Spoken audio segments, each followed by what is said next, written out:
저희 대중교통은 택시기사님들의 정신건강을 위해 스트레스 관리를 도와드리는 프로젝트입니다. 그것에 있어서 가장 필요한 것이 타인과 대화를 통해 자신의 삶을 좀 돌아보는 것이고 대중과의 상호 건강한 소통을 하는 것이라고 합니다. 그래서 저희가 1부에 준비한 콘텐츠는 택시기사 이전의 인간 김 사장님에 대해 알아보는 시간을 가질까 합니다. 김 사장님 괜찮으실까요? 네, 좋습니다. 김 사장님께서는 학창시절에 어떤 학생이었나요? 공부를 잘하는 것에 집중하기보다는 학생으로서 성실했죠.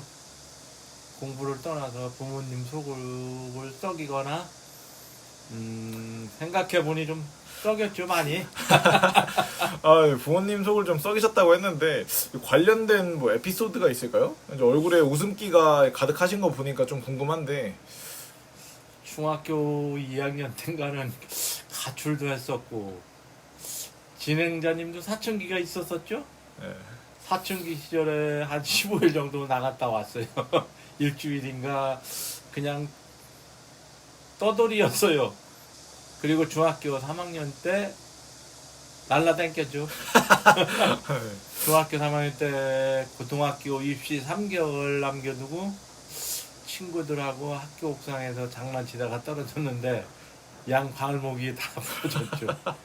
그때는 119가 없어서 반 친구들이 들것을 들고 2km를 갔어요. 보건소로 의료 장비가 없으니까 영업하는 친구 아버지 포니를 타고 보건 읍내에 갔죠. 엑스레이 찍는데 뭐 약만 주고 깁스도 없이 시간이 지나야 낫는다고 해서 3일 이후에 침 맞았는데 또 웃긴 게 면허 없는 시골 할아버지한테 침을 맞고 나왔죠. 네.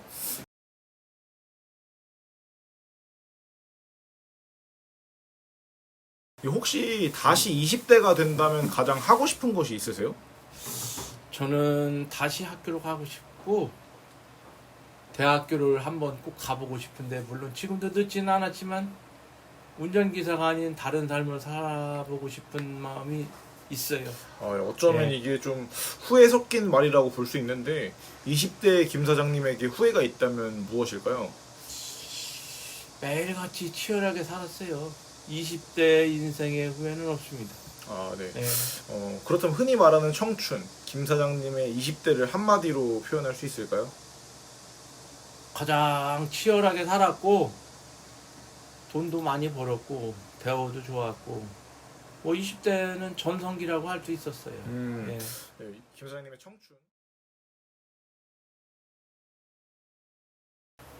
네, 이제 다음은 중년 김 사장님의 이야기를 들어볼 텐데요. 김 사장님께서는 중년에 접어들면서 힘든 부분이 있었다고 하세요. 네, 그렇죠. 아무래도 40대 초반에 심근경색이 큰 위기가 있었고 뭐 IMF 등으로 인해 경제적인 타격도 있었고 스트레스도 많이 받았고 그리고 일도 많았고 흡연도 심하게 했죠. 하루에 한 갑씩 피웠는데 건강 관리를 제대로 못한 거 본인을 잘 돌보지 못한 것이 가장 후회해요. 가장의 무게 때문에 30대 본인을 잘 돌보지 못하고 주변도 잘 돌보지 못한 것이 가장 후회죠. 예. 40대는 뭐 그렇게 좋지 못한 몸을 이끌고 또 나름대로 열심히 살았어요. 3, 4년 재활도 하고 이렇게는 안 되겠다 싶어서 택시기사를 5년간 했어요. 5년 동안 쉽지 않았죠. 그래서 이제 뭐 40대에 좋았던 것은 나름 성과도 있었다는 것. 건설교통부 장관님 표창도 받았고